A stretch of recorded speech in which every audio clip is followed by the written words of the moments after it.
Good morning. Good, special morning. But Pops, why is it special? It's special because we're alive. It's special to be here with you.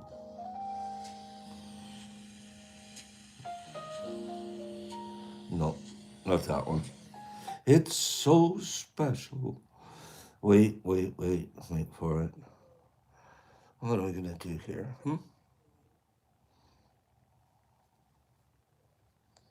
Let's go with that.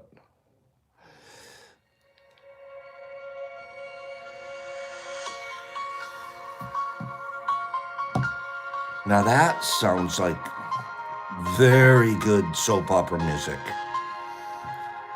Soap opera as the tea crew turns. Streety, does that sound like a soap opera music to you? What do you think? Toucan, there's my chefy. Mark McDaniel, second ever. Mark, we hope you got donuts last time. I know, Streety, this is totally tea crew. As the tea crew turns, so does the kindness of our lives. Good to see you saved some donuts, Mark.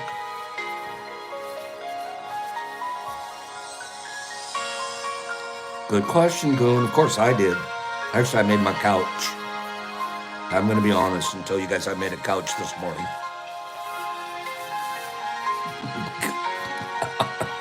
Good morning, everybody. SSW wrote me a nice note. I'm going to read it to you guys. Good morning. CCS. I love that guy. We're going with the new music this morning, just for today so far. But what I feel like, yeah, look at that. Da da da da da, ba ba ba la da da, and we're growing kindness. Keep saying good morning. I'm giving you guys 2 or 3 minutes to say good morning to each other.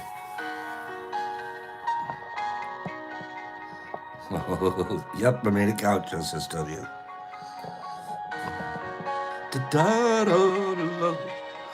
I think Pops likes this music. Streety, it's gotten better. Streety, it's growing on me. Give me a thumbs up, Streets. What do you think? It's got a little better, Streety.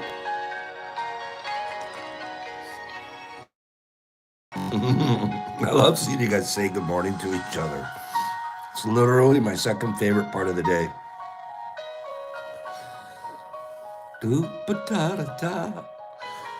Derek, Streety, it's not bad. It's not bad. If you and I can take it, then the rest of them can dig it. We got Derek Anderson on the elevator, tapping toes. Good morning, everybody. I'm going to show you guys something. I'm very excited. I haven't looked at this number in I don't know, maybe 2 weeks. Penny, you feel like you're on hold. Well, maybe you are.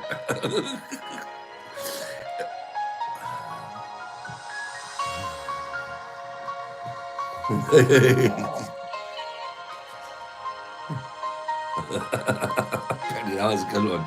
I feel like I'm on hold. 7:10, get back to work.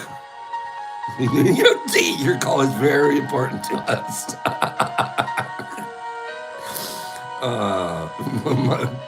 Penny, that was funny. All of our representatives are busy. You can continue to hold, or you can give us your number and we'll call you back. Whoever does that, Whoever gives the number and lets them call back. No. I know they're not calling me back. I've never once left them my number. I'll stay on hold, please. I'll just stay here. Or hurry up.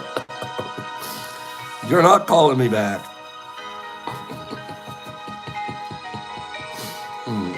Does I do not let them call me back. I don't believe them. Catch. What's this number? You guys are all staring at a number. What is that number?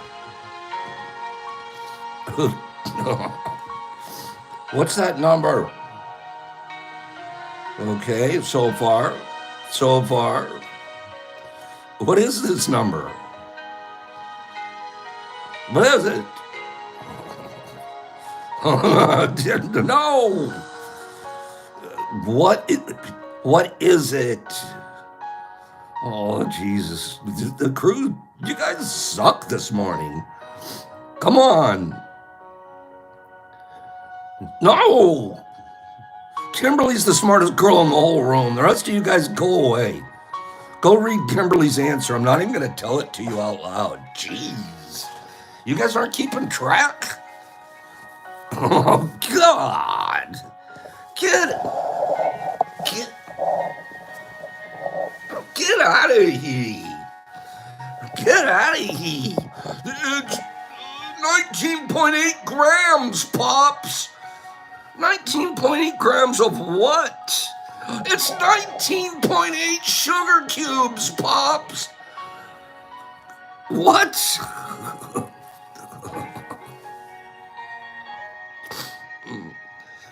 19,800. We're about 200 away from the big number. After that, once we get... Oh, you guys made me... Penny, they made me laugh to tears in my eyes. After that, you guys are praying. I think it's grams. Okay?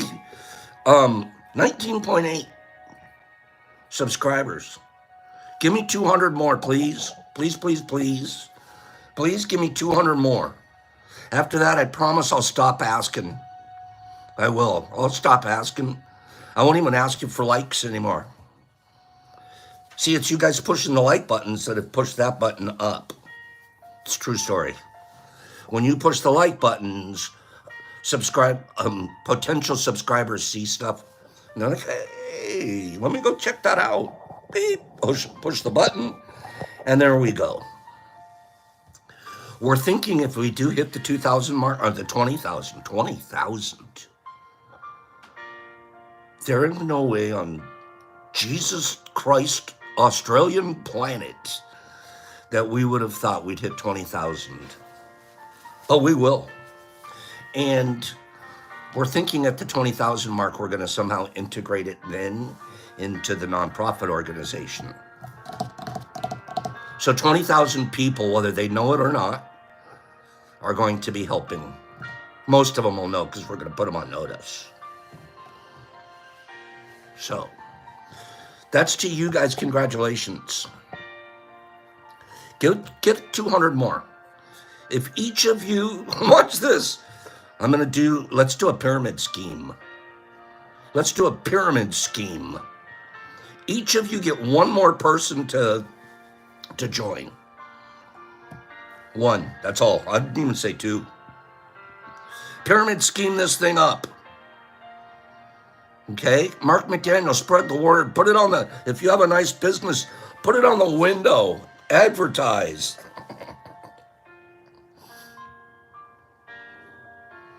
Let me show you guys something. I hope it makes you laugh.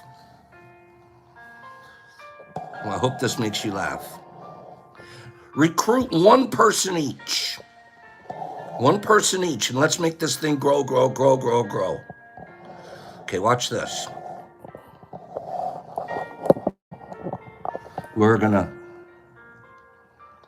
This works. Let's see if this works. Oh yeah, I think it's gonna work. Hold on, I think it's gonna work. Okay, here we go.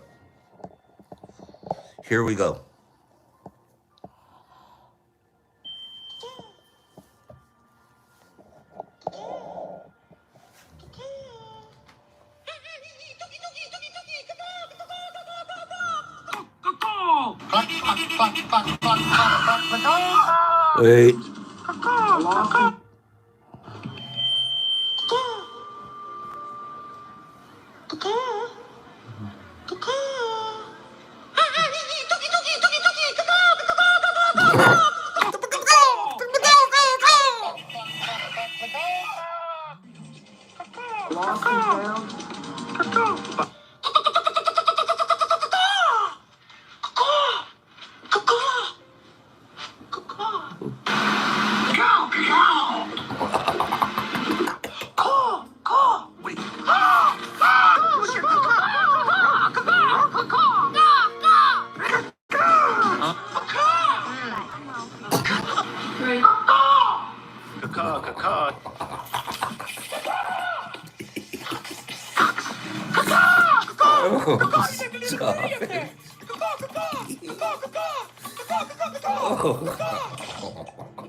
Oh, gosh. How do you lose a 20-foot bird in the ball? Ira? All right. Just, I don't know.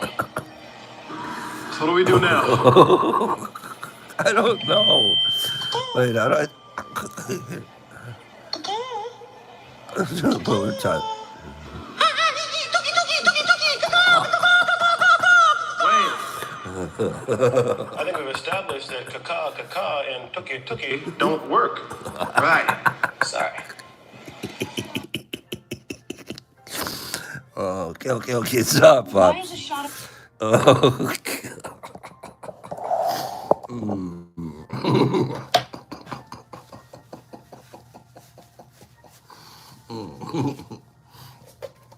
that is so darn funny. Matthew Seliger sent that to me. Oh, Matthew. Caw. I can't even do it right now because I can't match that.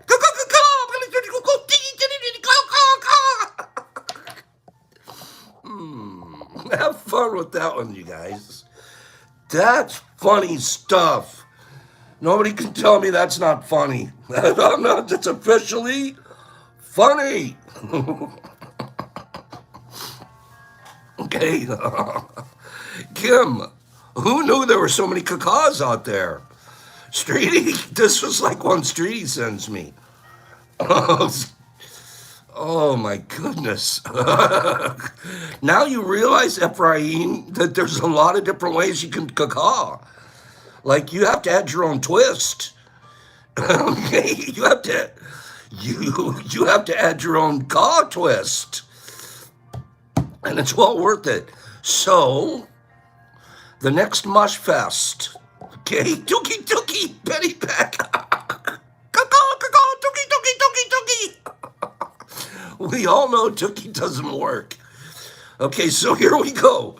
This is the next Mush Fest. The next Mush Fest, we're going to have a caca contest. Okay, we're going to have a caca call. And Carlotta, she's not even here. She doesn't even know it yet. Will be the referee. You know how they do like, suey.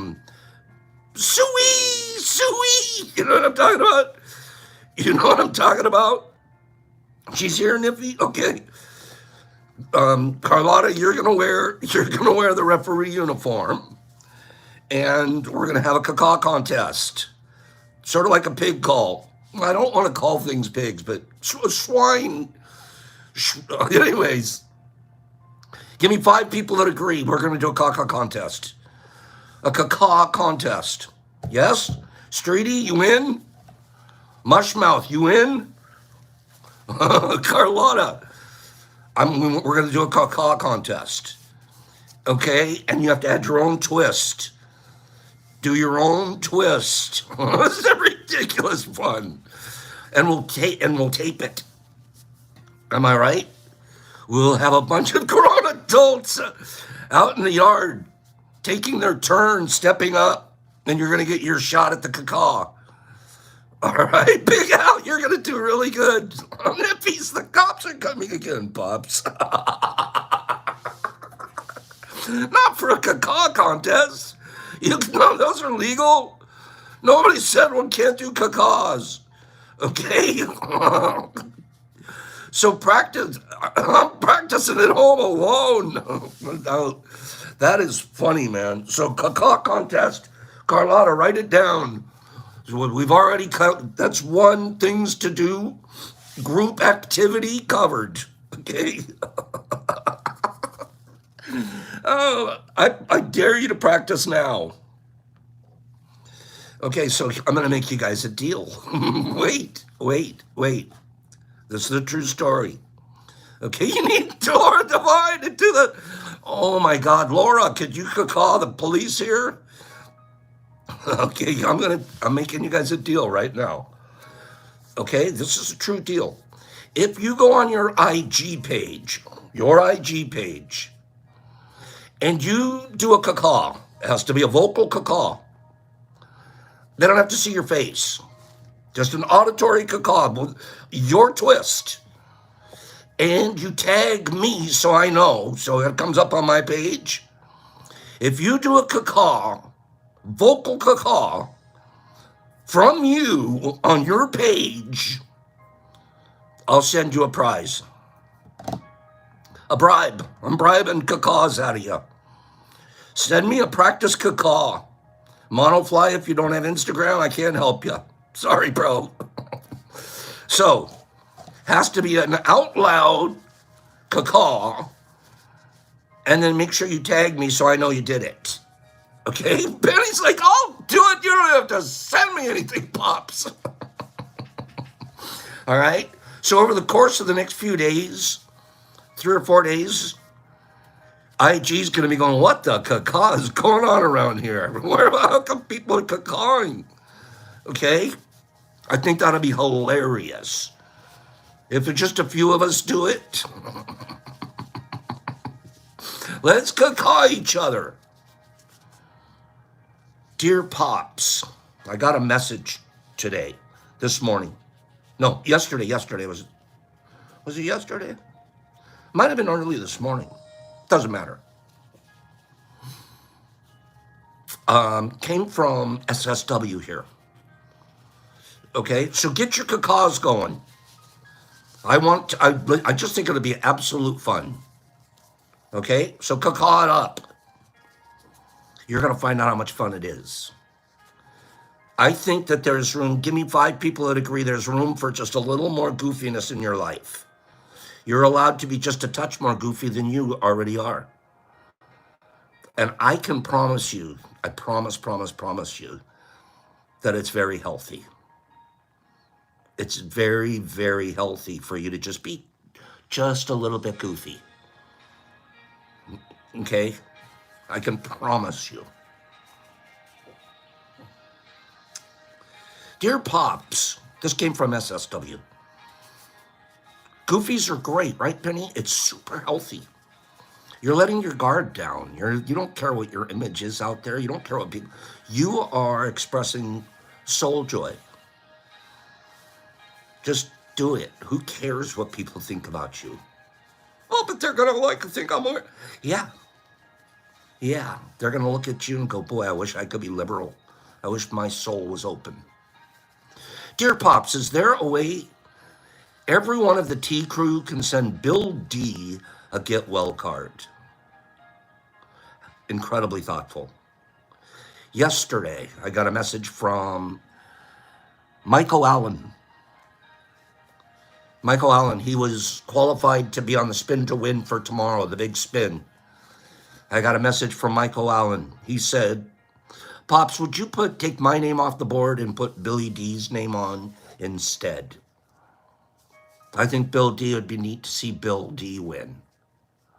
So you know what we've done? You'll see it tomorrow. We left Allen on there. And we put Bill D on too. Then I get this message for Bill D. Billy D is laying probably in his hospital bed, a little bit of pneumonia action going on up there in his area. But he's listening to these. He's listening to what we do, and he can read the comments.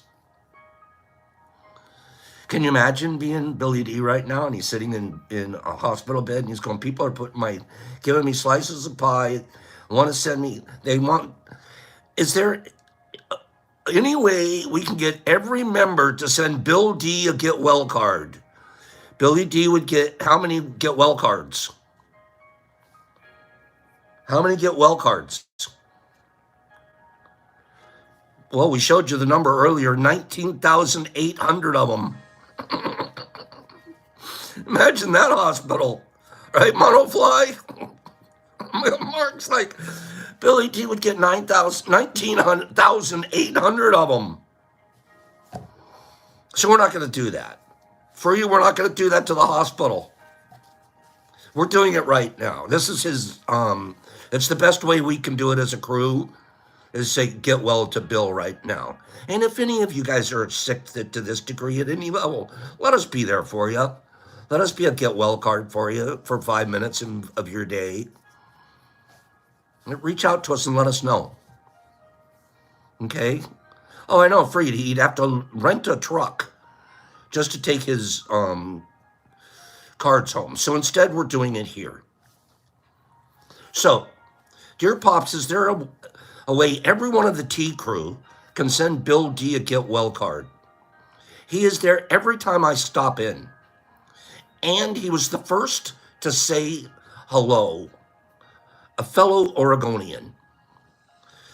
Does the T crew have a Discord? If so, can you put me in touch with whoever is in charge of it? I would appreciate it. And then he goes on to talk about some LC that we sent him and a couple of things that he's doing in his Michael work, which sound fantastic, Josh.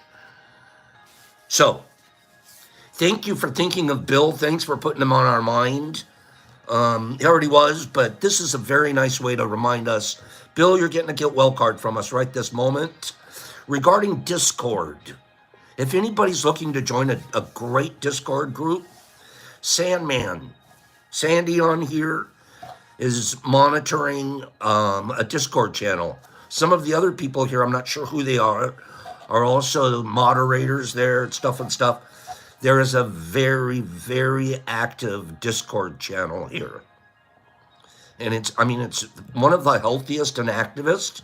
And I have to pat Sandman on the back every time I think about it, because it takes a lot of work to moderate channels like that. You have to invest a lot of your time and effort. It's not like we're paying Sandman to do this, to keep us connected. So oftentimes what happens is after tea, people jump over to the Discord and they continue on and they have other conversations, and then the interconnectedness. And pretty soon, Pops doesn't take it personal. You guys put me on the sidelines and you keep moving forward. Okay? One of these days, I'm going to be just like, what was his name? The Alabama coach, Nick Saban. One of these days, Nick Saban has to retire. Not that Pops is going to retire. Don't get me wrong. I'm going out on this flying carpet. I can tell you that. This is the one I'm going out on. Okay. I need, fast forward, 1, 2, 3, 4, 5. I only have 6 people that are qualified, are on the spin to win for tomorrow. Let me get 2 more right now. Okay? Brian, you have to reach out to Sandman. Please reach out to Sandman if you're interested in Discord, and he'll get you hooked up. All right? Any of you guys that are interested. It's the easiest way to do it. We're going to do a number 1 through 50. Number 1 through 50. Good morning, Mushmouth. You're a yard sale. Don't talk to me about your hubcaps. 1 through 50, there's a number in my chute. The first person to guess the number between 1 and 50 is going to move forward to tomorrow's spin to win round. Okay. Next person. Hags. It's Hagerbomb. He's got a 19, and this is a 19. Hold it. There we go. 19. Hags, you're on the board for tomorrow. Hags, you're on the board for tomorrow. Having a hard time pushing that button. Hags, you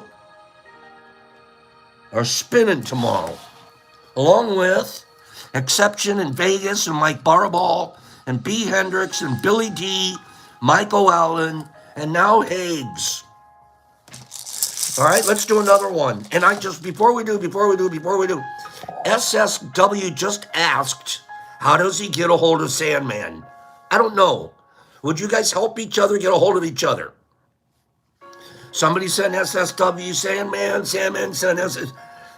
This basic, work it out, you guys. Okay, Carlotta's got it already. Thank you, sweetie. Thank you, Carlotta. You're all over it.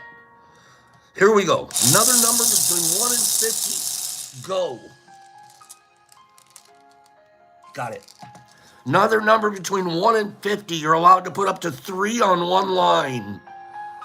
You're allowed to put up to 3. Carlotta is the man. I agree. Carlotta is the man. Way to go, Carlotta. Okay, I'm still looking for the number. Penny Pack just got it. 42. Penny, you're moving forward. Penny, the number, it's hard to see, but it's a 42. Wow, hit Kitty right there. But Penny, you're moving forward tomorrow. You're spinning big. Penny Pack. Kind of deserve it. You cracked me up this morning. Don't tell me my music sounds like it's put on old music. That's hilarious. Penny Pack. Okay, we'll get back and get a few more numbers. We have to get 3 or 4 more people before the end of the show. Okay? We need to get 3 or 4 more people. So we can be spinning for big stuff tomorrow. Let's talk about spores again. Notice how Pops has been keeping stuff rolling this week? Huh? We're popping right along. We have to laugh. We have to learn. And then we get a love.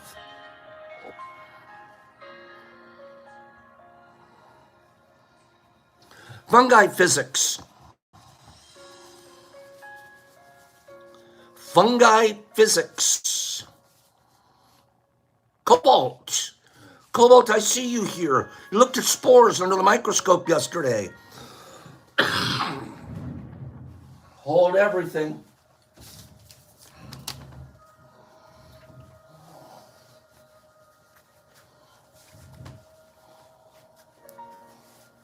Now, you guys have to admit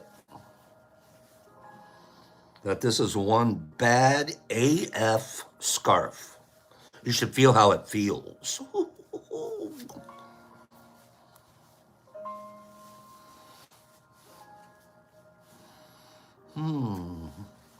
Appropriate for a day like today, where it's snowing as we speak. My car is colonizing. So, appropriate? Why, yes. Yes, Kyle, you do. Thank you for asking.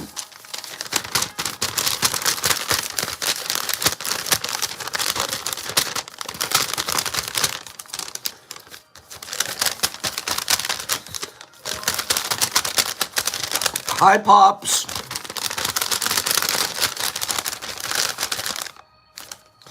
Thank you so much for the agar plates. I'm cloning them to new agar, and I've sent the rest to colonize some grain. Wish me luck. This is really cute. Wait.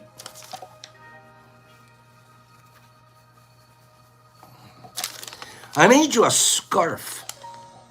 Good morning, Mama. I made you a scarf. It's not perfect, and I'm self-conscious.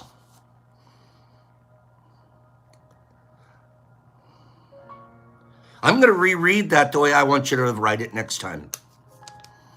I'm going to reread that the way I want you to say it next time.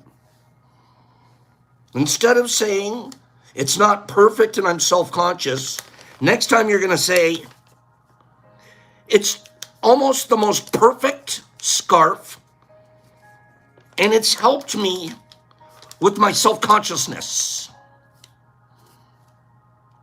You're still saying the truths. You're not denying anything, but you're putting it in a way that makes your brain grow from goodness, and that's how you want to say it.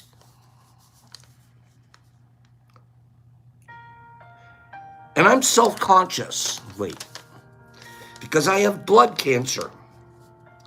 And it makes my hands go numb and hurt. But it's warm, and I hope you like it in spite of it being a bit wonky like me. Nothing wonky about this one, pal. I'm including a spore print from my last harvest. It's an ape, which I call a friendly fruit, because the fruits always seem like funny little characters. Like you, Pops. Much love, Cobalt. Cobalt, love you.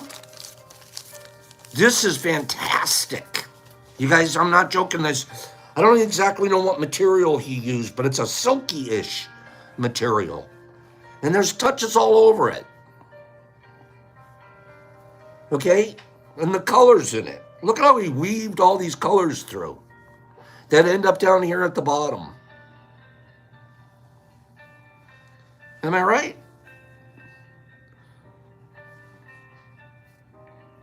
That's very, very creative.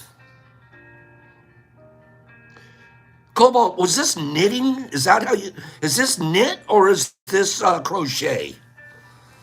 Which is it? It's bad AF, you guys. I'm not joking. The more you look at it, like all the colors go through it. He used a loom. So it's a weave. This is beautiful.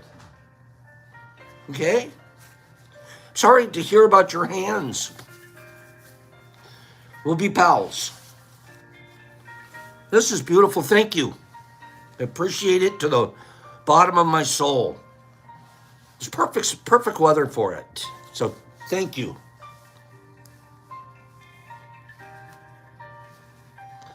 Sheds a little bit, but it'll work itself out. I know. Can you imagine CCS a jacket made out of that? That'd be really cool. It's so warm. That thing's really warm. Rishi helps him with his hands, you guys. Herbie wants a whole onesie made out of it. Yeah. Cobalt, see you in about half a century. Jeez. Don't make him work that hard. So anyways, thank you very, very much. I know that's really good news. Rishi is using the cobalt. Cobalt is using the Rishi to effect. Let's talk about the physics of fungi. We heard that there was going to be a college in Lubbock, Texas. A particular physics professor we know that's going to do an adjunct class about the physics of fungi. Now, we don't know if it's true. So far, it's in Levelland. So far, it's just a rumor. But we've been hearing rumors that that college there is considering a physics of fungi class. So, fungi need to use physics to grow. To spread forth and multiply, fungi, including the familiar button and portobello and shiitake mushrooms, well, they shoot their spores into wafting breezes. A newspaper published Wednesday helped explain how fungi aim their spores in the right direction. Does it, Kim? That's funny. Did you know that those fungi they're smart enough, evolved enough, that they shoot their spores, they aim them. Scientists at Duke University constructed large spores out of plastic spheres. And then they used an inkjet printer to build water droplets, which are the actual key to the launching mechanism. The artificial spores and droplets in the experiment were about 10 times the size of ones in nature. This slowed down the motion so it could be captured on video.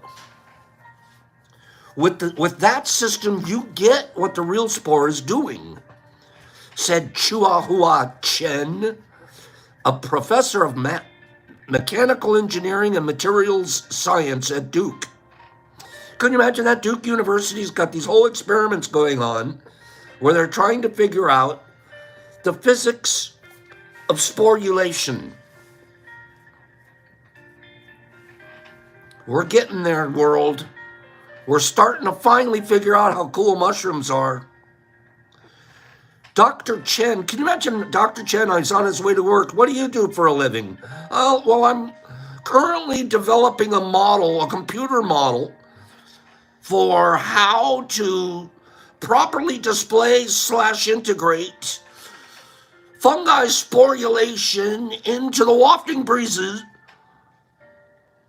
Oh, you got a pretty cool job. Dr. Chen and his colleagues described the findings in the Journal of the Royal Society Interface. This new paper really is an almost miraculous proof of principle. The paper itself is a proof, said Nicholas Money, a professor of botany at Miami University in Oxford, Ohio, who was not involved with the experiment. He's reading the proof, the paper of the proof, reading all of the proof on this experiment. He's going, this is miraculous. This is one of the most miraculous proofs of principle I've ever read. For more than a century, anybody interested in this? Who's interested in me going on? You know how it is. If we were in class, I could have eye contact, but right now I don't know. Are you guys paying attention? This is pretty interesting stuff, right? Good job, good job. Thank you for letting me know you're interested. For more than a century, the spore-firing prowess of fungi, employed by thousands of species, has been an enthralling enigma for mycologists, who are the scientists who study fungi. Early in the 20th century, a British-Canadian mycologist named Arthur Henry Reginald Buller, commonly considered the Einstein of mycology. We have an Einstein in mycology. Arthur Henry Reginald Buller, British Canadian, Einstein of Micology. That's a pretty cool title. That's pretty cool, right? It's relative, but it's still a cool title. He sketched the trajectory of the spores and even largely came up with the correct explanation for how fungi were launching them. This guy back in the early 20th century said, you know what, this is how it must be working. He couldn't prove it yet, but he theorized it, he hypothesized it. And later on, we go back and we're looking at his papers and go, this guy had it nailed. This guy was right on with his theory. He just couldn't put an experiment like we can now to prove it.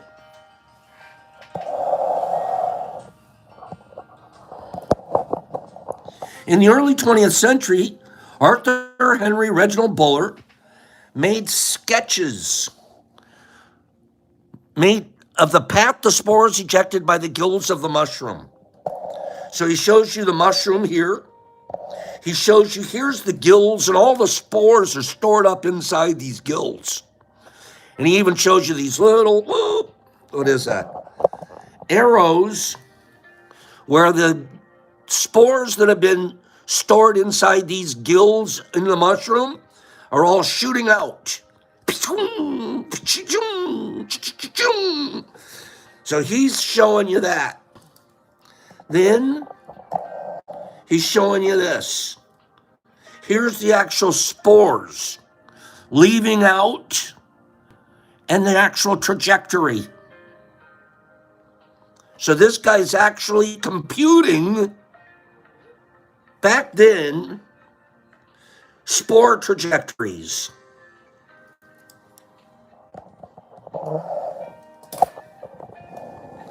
That's cool. On mushrooms, spores grow along the gills on the underside of the caps. The size varies, but a typical spore is about 10 microns, which is about 2,500th. 1/2,500th of an inch. So you would need 2,500 of these spores laid side by side to cover a square inch. Okay? And it's attached to the end of a stalk called a sterigma.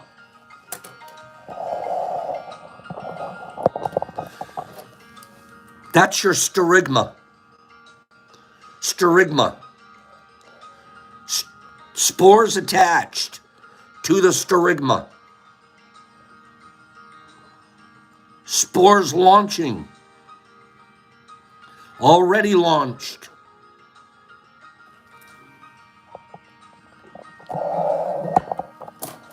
Spores are even shaped a certain way.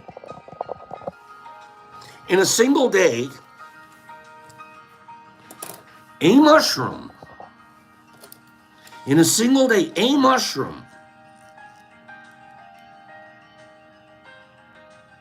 no, it's sterigma, S-T-E-R-I-G-M-A, a sterigma. In a single day, a mushroom releases billions of spores. Billions with a B. If the spores were merely dropped, many of them would waft back into the parent mushroom and get stuck. When a spore launches, it has to go far enough that it clears its apparatus. It has to get off the launching pad, said Ann Prignell, a professor of botany and bacteriology at the University of Wisconsin, and a collaborator on this research. So a mushroom fires the spores away from the vertical gill, but not so far that they fly into the next gill over. The speed is not that fast, less than 10 miles an hour. And the distance is usually just a few hundred microns before air friction slows the microscopic spore.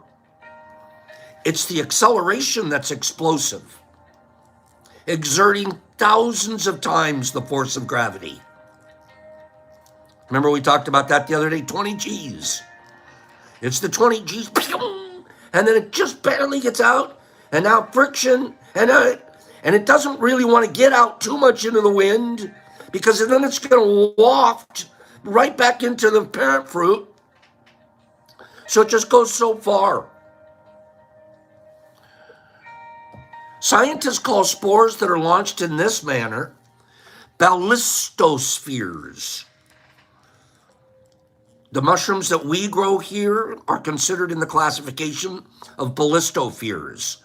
This is how they launch their mushroom spores.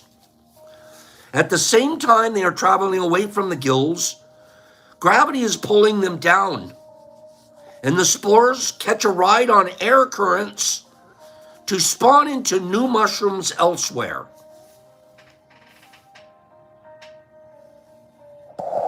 Watch this. Close up. Sterigmas. Sterigmas. With the spores attached, waiting to be launched.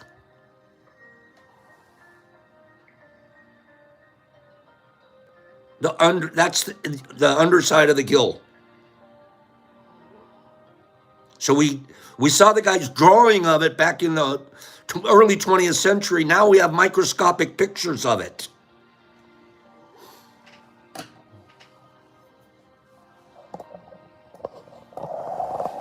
Isn't that cool? So alien. That's growing in your bedroom.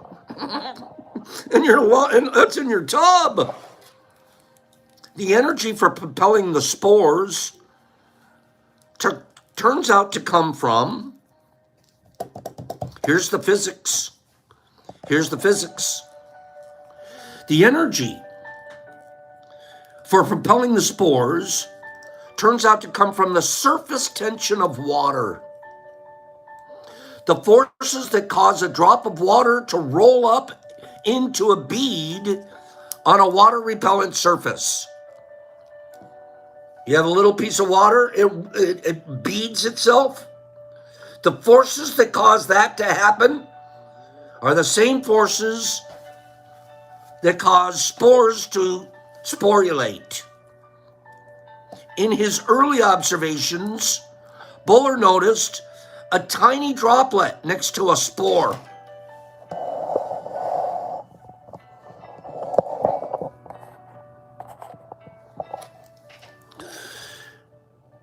Tiny droplet.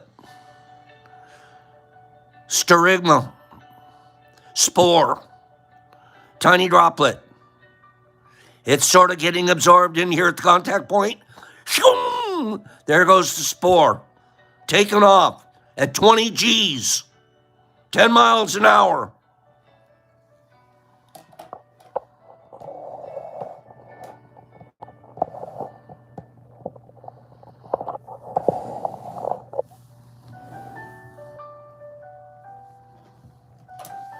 Listen, there's a point at the top of the sterigma, and it has one of the most poetic names in biology.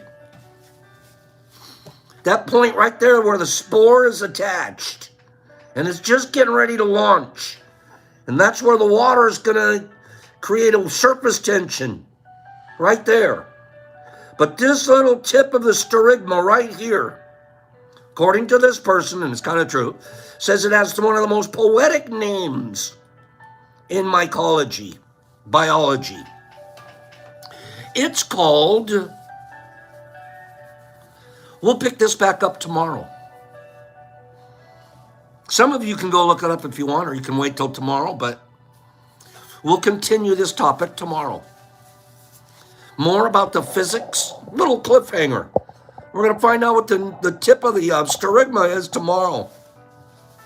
Oh, yeah, that's how I like leaving you kids. Class is over for today, okay? And no, I'm not joking. Don't even try to get it out of me right now, all right?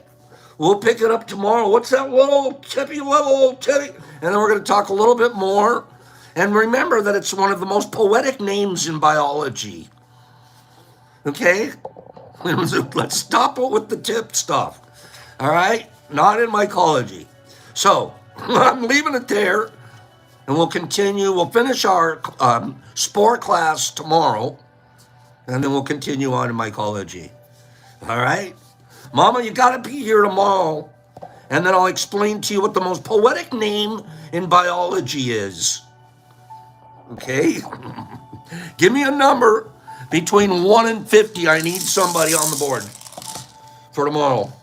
Give me a number between 1 and 50. Go. 1 and 50. I got a number in the chute. What is it? What number's in there? Go. You can say up to 3 of them at one time on one line. I've got it. That's it. Kill the game, kill the game, kill the game. Bud got it. Bud, you got it. It's a 35. Bud said 35. He didn't even need 3 numbers. He just went straight to the 35. Bud, I'm putting your name down. Now, you do have to be here tomorrow to win. Okay? So if your name gets spinned to win tomorrow, you have to be here to win. But congratulations, Big Bud. We're going to give get a couple more going here. But let's close out today with our love. Let's close today with love. Bud, if you're around tomorrow, what happens? We put your name on this wheel. I'll take out all those people's names. Put the new names on the wheel, which are all right here. Those are the new names. Speaking of which, yeah, you're right. I have a note. January birthdays. You have one more day today and one more day to get your names into Niffer Mama. If you have a January birthday and you feel like Pop's sending you a little something, you have to get a hold of Niffer and you have to give her your contact information, which means your address. So you get Niffer your address, and after tomorrow, that list is closed. We'll probably do a February list earlier in the month, but we'll figure that out in February. Okay? Because this is my birth month, I like to celebrate it with as many other Januarians as I can. All right? Love. Love. Let's be in love with each other. Let's be in love with ourselves. And let's move to our book, The 4 Agreements. The 4 Agreements. We've been talking about the power of our word. Yesterday we left it at the book uses 2 words. I get it because it's culturally what everybody has used for years and years. Black magic, white magic. And we all understand, we all get an instant concept of what's meant by black magic versus white magic. I personally, and I slip sometimes, but I made a conscious effort 5 years ago. I don't like the term black magic anymore. I don't even like white magic. It gives racial connotations in my brain. It just does. And it's a way to sort of anti-categorize. I stay away from those 2 terms, black and white, on the magic scene. It just doesn't feel right to me. And am I being a little bit picky? Yeah. There's certain words I just don't go together. They just, for me. So when I see them here, I juxtapose, I change the name in my brain. And I say, instead of white magic, I say positive magic. And instead of black magic, I say negative magic. That's the way it works for me. And I find it healthier. And is it a small thing? No, it's really not. It's not. It's worth me stopping, taking a moment and explaining. And if I do read black magic, it's because I'm reading straight from the book, but I don't ascribe to color differences like that. Okay? Enough said. So our word is pure magic, and the misuse of our word is negative magic. The word is so powerful that one word can change a life or destroy the lives of millions of people. Some years ago, one man in Germany, one man, you want to prove that the word's powerful? Just go to Germany, early 30s, 1930s. Follow it for the next 15 or 20 years. The guy was we don't get it because we don't speak German. But what an extremely accomplished public orator he was in their system of communicating. He could really get a crowd pumped up. He could really charge them up and turn them on. He also had, the history of World War One, and some of the hell of a public speaker. Some years ago, one man in Germany, by the use of the word, manipulated a whole country of the most intelligent people. The Germans were the ones that were working on the atomic bomb. The Germans and the Czechoslovakians were the ones working on physics, nuclear physics, quantum physics. All came from Germany and Eastern Europe. Fascinating brains there. They had the biggest and best universities in the world. Came over here, and then you had the University of Chicago, University of Michigan. But at the time, look at the people that were winning Nobel Peace Prizes. Those Germans, Swiss, Czechoslovakians. Smartest people you've ever seen. Taught systems of logic. He led them into a world war with just the power of his word. He convinced others to commit the most atrocious acts of violence. He activated people's fear with the word.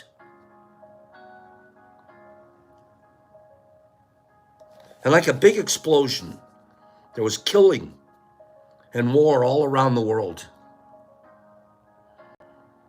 All over the world, humans destroyed other humans. Why? Because now they were afraid of each other. Hitler's words, based on fear, generated beliefs and agreements that will be remembered for centuries. The human mind is like a fertile ground. Polish too, you're right, Daniel. Polish. I mean, there was so much brain power going on, and yet we could fall into these traps because fear was planted. The human mind is like a fertile ground where seeds are continually being planted. These seeds are opinions and ideas and concepts. My first ideas and seeds came from my mom and dad. The next group came from my priests and my ministers. And then from my teachers. Then from my liberal university professors. Then from the media. It's the only thing we have to listen to information incoming. So whatever they say, that's what's really being planted. Is the media trying to plant positivity in me, or is it trying to spread fear? What sells?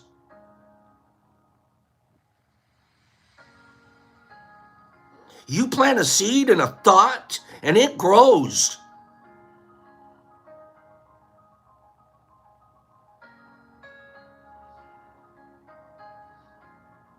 That's why this is such a beautiful group here. There's a lot of different seeds. We'll talk more, but that's why I love this. We plant seeds, and they grow. You know what kind of seeds we're growing this morning?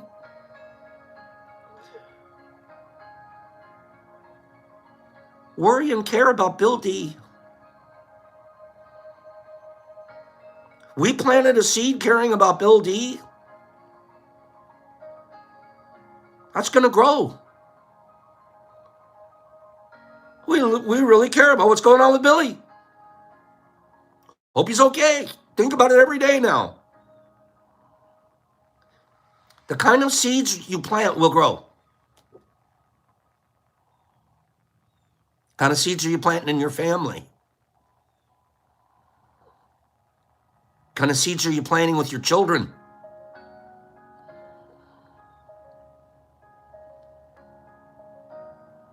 kind of seeds are you planting at work? With your colleagues? They're going to grow. Oh, that's the person that's really short-tempered. Oh, yeah, we stay away from him in the lunchroom. You planted the I am short-tempered seed on people. Oh, you're the argumentative one. Oh, yeah, that's the guy that always has to be right. Oh, the one-upper. You can plant a one-upper seeds on people. Or you can plant, I am so capable of listening to you. Even if I've done it bigger and better, I don't even have to say it. I'm just gonna celebrate yours. You know what you've now planted? I'm a listener. I'm not a one-upper.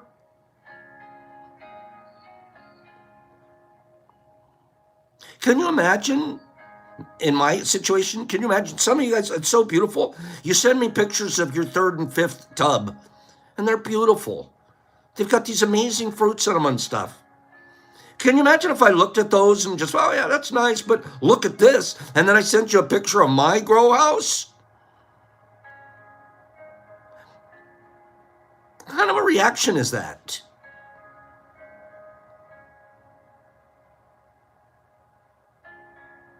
Right? Who does that? One-uppers.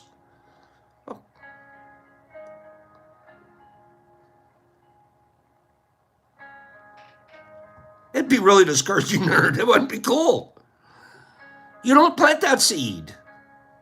That's not the seed you plant. You plant the seed, man. This is so cool. Show me more. Right? Whiskey, check out this whole room. The problem is that we too often plant fertile seeds of fear. That's why this show, honestly, it does feel good, because we're not doing that for an hour and a half a day. And then most of us are going to take a message into the rest of our day. Every human mind is fertile.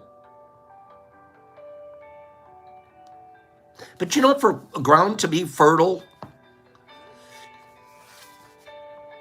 it sort of has to be fertilized, doesn't it? It sort of has to have the soil amendments correct. It has to be prepared for the seed. Very few times have I been successful growing something by just throwing a seed out my window. But if I create this little seed pot and I have the right cocoa coir mix and the pH level's right and everything, and I put a seed in there, I'm probably going to get something out of that. It's fertile. It's ready. Spin an apple seed out the window as I'm driving down the road. Not a huge chance I'm going to get an apple tree out of that one. The point is that our brains have different levels of fertility. Our brains are fertile for some things and not quite as fertile for others. The human brain's very fertile for gossip. It can't wait.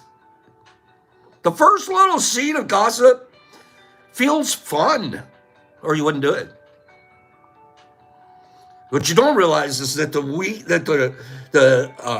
roots are taking shape and taking your brain and soul away, leaching it out like, you know what, is one of the worst plants in the world to soil?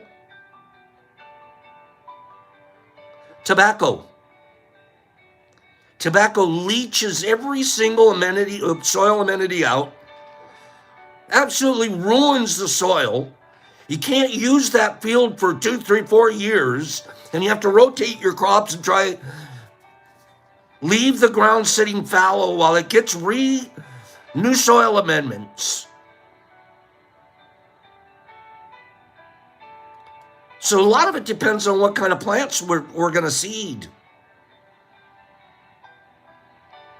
What is important is which kind of seeds our mind is fertile for.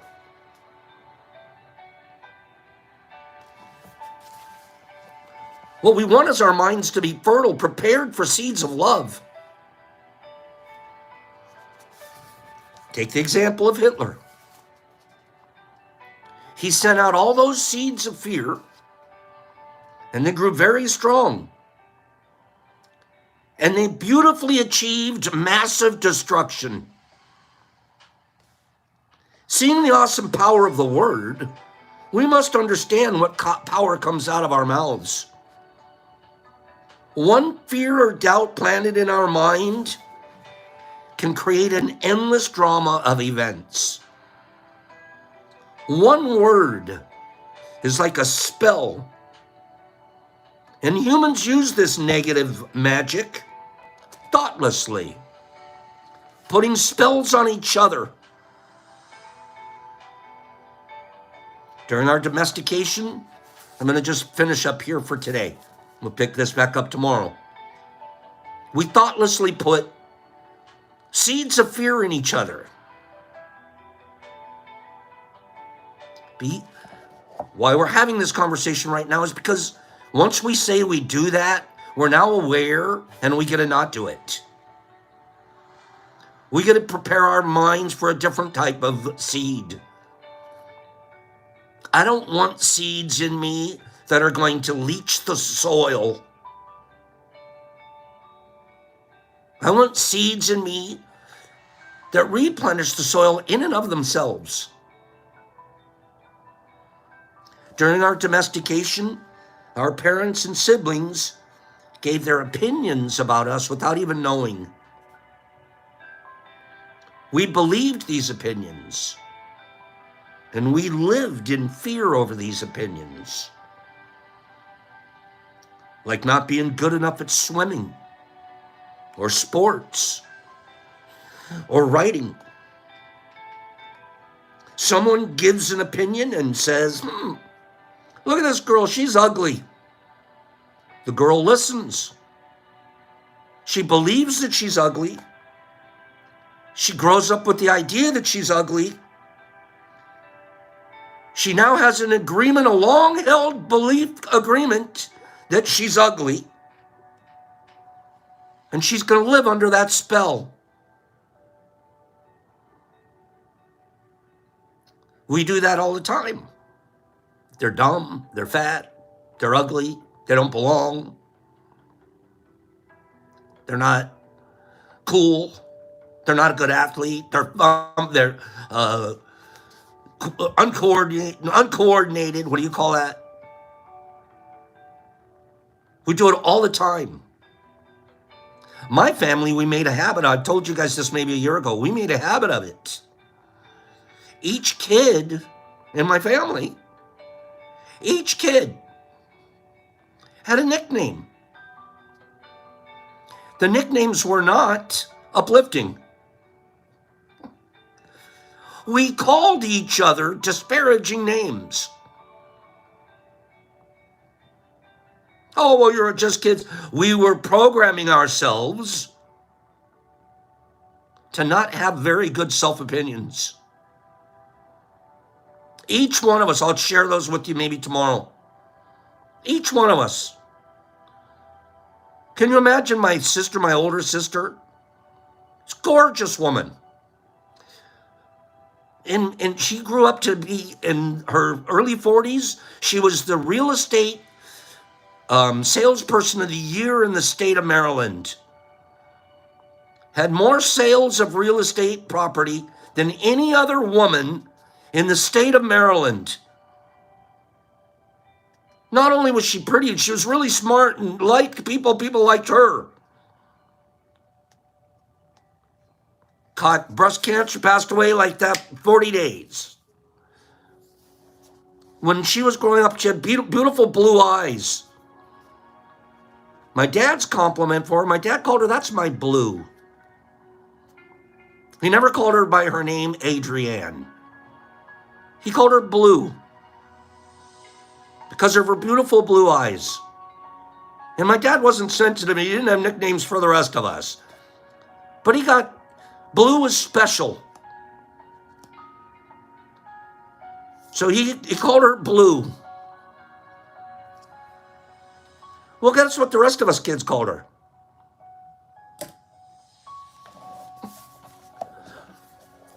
She reaches her teenage years, puberty, puts on a little bit of girl weight. She isn't the greatest figure yet. She became gorgeous. 13, 14, struggling with her self-image. Just entering womanhood. What do all her brothers and sisters start calling her? Bloopopotamus. Bloopopotamus. She's 40 years old. And she still has PTSD as a doctor. Just still dealing with the fact that was her label and her nickname. Am I heavy? Do I look too big? You're the most gorgeous woman, but I'm not a bloopopotamus.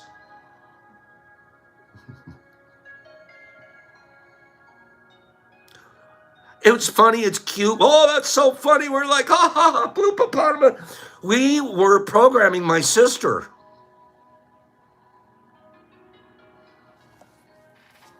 We'll talk some more about that stuff tomorrow. She's a wonderful, beautiful human being. She was our mother growing up because my mom worked nights and my dad worked days. She didn't even get a teenage year. She didn't get to be a teenager. She had to be a mom to all the kids. Bloopopotamus. I can tell you I spent the last 5 years of my life with her. Telling her I was sorry. Making it up to her in some ways. And there's some real stories there. Be careful of these things that we do and we say, and they're insidious.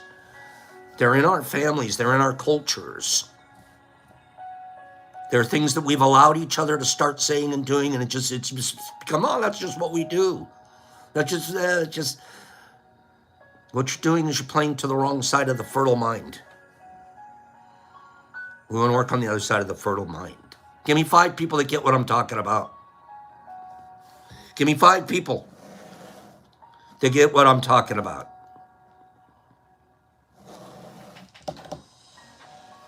One, 2, 3, 4, 5, 6, 7, 8, 9. That's beautiful. Okay, we're going to totally get this tomorrow. Get some more information out here. I don't mean to leave it on a negative note. We got some stuff to pick up tomorrow, right? We have to find out what that beautifully poetic term for the end of the sterigma is. We're going to find that out tomorrow. We're also going to be looking for IG people that have decided that they have no problem being a little bit goofy. Go ahead and put an IG Kaca out there. All right, get yourself an IG Kaca going. And then we have a couple of big, 2, 3, 4 big giveaways tomorrow. But let's kill it with one more number. Give me a number between 1 and 50. I'm going to put you on the board for tomorrow. Go. Go, go, go. Give me a number and get out of here. Give me a number and get the heck out of here. And go do something wonderful for somebody. Start with yourself, but do something wonderful for somebody that will be for yourself. Jackie Cat just killed the game. Jackie Cat, meow. Jackie, she didn't need 3 numbers. Jackie said it's a 3, and sure enough, it's a 3. Sure enough, it's a 3. Jackie, your name's on the board for tomorrow. Okay? Exception in Vegas. Mike Baraball, B. Hendricks, Billy D., Michael Allen, Hags, Penny Pack, Bud, Jackie Meowcat.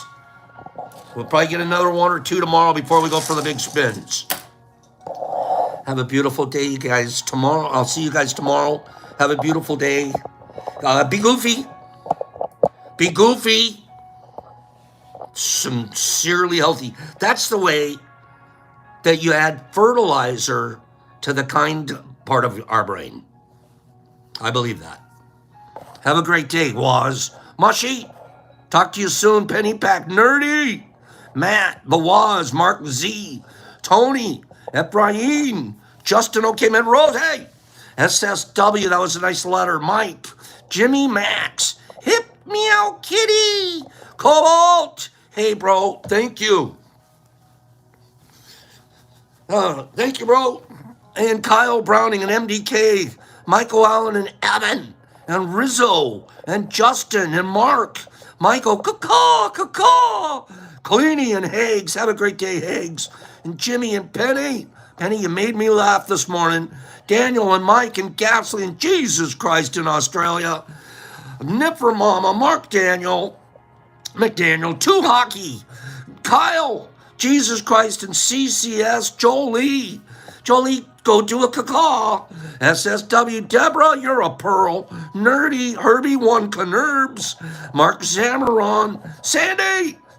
Keep an eye out on the new site, new genetics coming. Boom. We're going to have some talk about that tomorrow. There's little sugar cubes coming tomorrow, too. What's in them, Pops? Well, we've been waiting until they're here today, and then we're going to break them loose. Cole, Mike Barbo, Mushy, Penny Pack, Big Al, Sandy, Mr. Marmars, Ghastly, Free. You're going to want one of the cubes. Crystal, Laura Havett, Divine Day, File 13, there you are. Saska Mojo, and JC. Pop, Sight, Sandman. Mark, Grady, Jesus, Summer, Wheat, Catchy, Mama, have a nice day, sweetheart. Hip Kitty, Jimmy, Mike, Daniel C, Kyle Ephraim, Tony Laughlin, Jesus Christ, free. You're going to want one. You're going to want to cut it in half, and you're going to want to share it with Carrie. That's all you're going to need, bro. See you guys tomorrow.